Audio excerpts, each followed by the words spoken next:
Aujourd'hui, je vais répondre à la question qui m'a été posée par un de nos abonnés sur YouTube, c'est quelle a été ta plus grosse erreur dans ton parcours dans l'industrie du disque? Bonjour à tous, bienvenue dans cette vidéo. Je m'appelle Tariq, je suis producteur, éditeur et artiste à succès, plusieurs fois certifié disque d'or et de platine. Et aujourd'hui, j'aide des artistes et des producteurs indépendants à vivre de leur musique. Avant de répondre à cette question, je vous invite à cliquer sur le bouton s'abonner pour rejoindre plusieurs milliers d'artistes et de producteurs qui aspirent à vivre de leur musique. Et tout comme cet abonné dont je n'ai pas le nom en tête parce qu'on ne l'a pas mis sur ma petite fiche, mais c'est pas très grave, je vous invite à me laisser un commentaire sous cette vidéo, à me poser vos questions et j'y répondrai directement en vidéo. Vous avez juste à mettre en commentaire, vous poser une question même qui n'a rien à voir avec le thème de cette vidéo et j'y répondrai sur une prochaine vidéo si jamais votre question a résonné chez moi et que j'ai une réponse intéressante, intelligente à vous partager. Donc pour revenir à la question, c'est quelle a été la plus grosse erreur que j'ai faite? Alors, le premier truc qui me vient, et ça a été à la fois une erreur et à la fois un truc qui m'a sauvé, c'est que j'ai pas assez fait confiance aux autres. Et le fait de ne pas avoir assez fait confiance aux autres, beaucoup pourraient penser que c'était un avantage. Et ça l'a été parce que des fois je me suis retrouvé dans des cas de figure où je sentais qu'il y avait un truc louche, je faisais pas confiance et au final ça m'a sauvé. J'ai raconté aux membres de la formation PIS que la première fois que j'ai travaillé avec une agence de booking, c'est un gars qui m'a accueilli dans un grand bureau parisien, vraiment avec les formes, etc., qui m'a emmené au resto, qui m'a montré monts et merveilles, qui m'a vraiment inspiré confiance. Je me suis dit ouais c'est bon, tu vois, je suis arrivé au bon endroit, c'est un gars qui est sérieux, il a une équipe, il a des bureaux, etc., etc.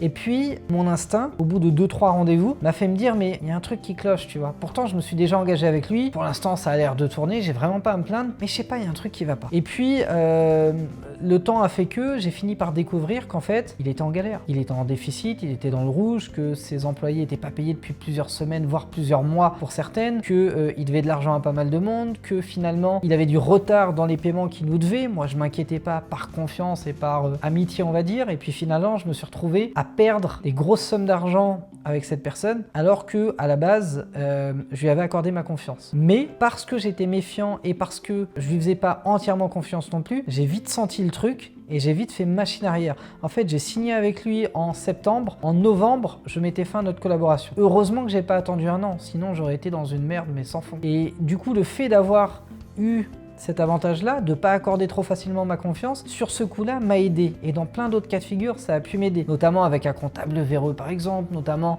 avec un avocat qui faisait pas son travail. Je me souviens d'un avocat qui m'a fait payer plusieurs milliers d'euros pour envoyer des courriers, c'est tout. Voilà, tu m'as payé 2000 euros, j'ai envoyé des courriers à tout le monde. Très bien, et après, ah bah pour que je renvoie une réponse, faut me repayer 2000 euros. Fous-toi de ma gueule. Il y a des choses en fait qui m'ont servi, forcément. Et puis il y a d'autres choses, et ça je le regrette un peu plus, où j'ai fait des rencontres de producteurs, d'attachés de presse, d'éditeurs, de managers, où j'aurais pu vraiment obtenir des résultats incroyables si j'avais travaillé avec eux, mais comme je me méfiais trop d'eux, j'étais trop sur la défensive, et en fait, et je l'avoue, hein, c'est une erreur de ma part, j'étais trop sur je les analyse, je prends ce que j'ai à apprendre, et après je prends ma décision. Et je me souviens d'un très gros éditeur à l'international qui m'avait proposé une signature pour Le Monde, pour un de mes artistes. Bon, je vais pas les citer, ce serait pas sympa, mais énorme, hein, des 3 plus gros mondiaux. Et je me suis dit, ouais, je sais pas, tu vois, c'est trop gros, c'est beaucoup trop gros, c'est beaucoup trop gros pour nous. Il y a un truc qui cloche, il y a un truc qui va pas, il essaye de me vendre du rêve, et je tombe pas dans le panneau. Et j'ai refusé ce deal. Plus tard, j'ai découvert qu'un autre artiste, avec qui je gravite d'ailleurs, enfin en tout cas avec qui je gravitais à l'époque, qui lui a eu le même deal, qui lui l'a saisi et lui ça a explosé pour lui. Donc c'est un exemple de truc où par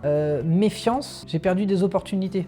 J'ai un producteur d'un artiste majeur de la scène française qui nous a beaucoup aidé qui en tout cas moi m'a beaucoup aidé dans le développement de mon label, de ma carrière, etc. Et j'avais entendu beaucoup d'histoires sur lui, sur des gens autour de lui, pas forcément même sur lui directement, mais plutôt sur son entourage. Je me suis dit ouais, il y a un truc malsain derrière, je vais faire très attention. Et comme j'étais trop sur la défensive, je pense que j'ai loupé de très très belles opportunités avec lui aussi. Et ça c'est pareil, tu vois, c'est un regret, voilà, c'est une erreur que j'ai commise. Enfin après c'est un regret sans regret, parce que ça m'a permis d'évoluer aussi d'une autre manière, mais c'est un petit peu le même principe, c'est à trop me méfier. Voilà, j'ai perdu des opportunités comme ça, comme des collaborations avec des artistes, comme des deals à l'international. Je me souviens d'avoir été contacté par un label au Brésil et comme c'était trop loin, que j'y connaissais pas grand chose, etc., j'ai dit non à une propale propale qui était plutôt sympathique en plus à l'époque parce que je pense que j'ai fait preuve de prétention, j'étais plutôt bien financièrement, plutôt même très à l'aise. Donc ils ont proposé une somme et je me suis dit non, laisse tomber, on va pas se faire chier pour ça. Alors qu'en fait, j'aurais dû les prendre et les laisser faire un travail de développement au Brésil. De toute manière,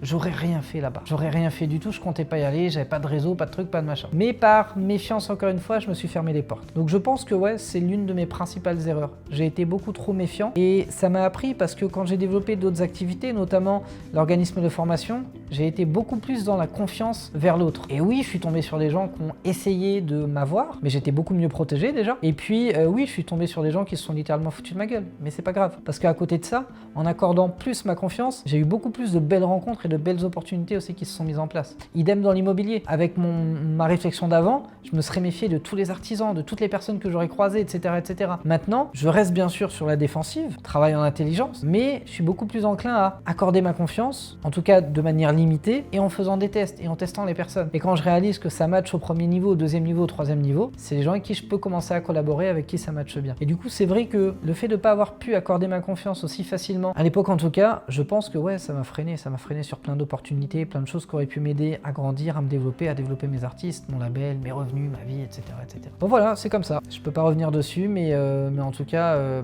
j'espère que ça répond à la question qui m'a été posée et que ça vous apporte, pourquoi pas, une vision différente, un conseil ou en tout cas un phrasé qui va vous inspirer si jamais vous êtes dans ce genre de cas de figure. Merci d'avoir été attentif à la vidéo. Lâchez-moi un gros like si jamais ça vous a plu. Abonnez-vous à la chaîne YouTube Producteur à succès. Déchirez tout, je vous souhaite le meilleur pour la suite et je vous dis ciao ciao.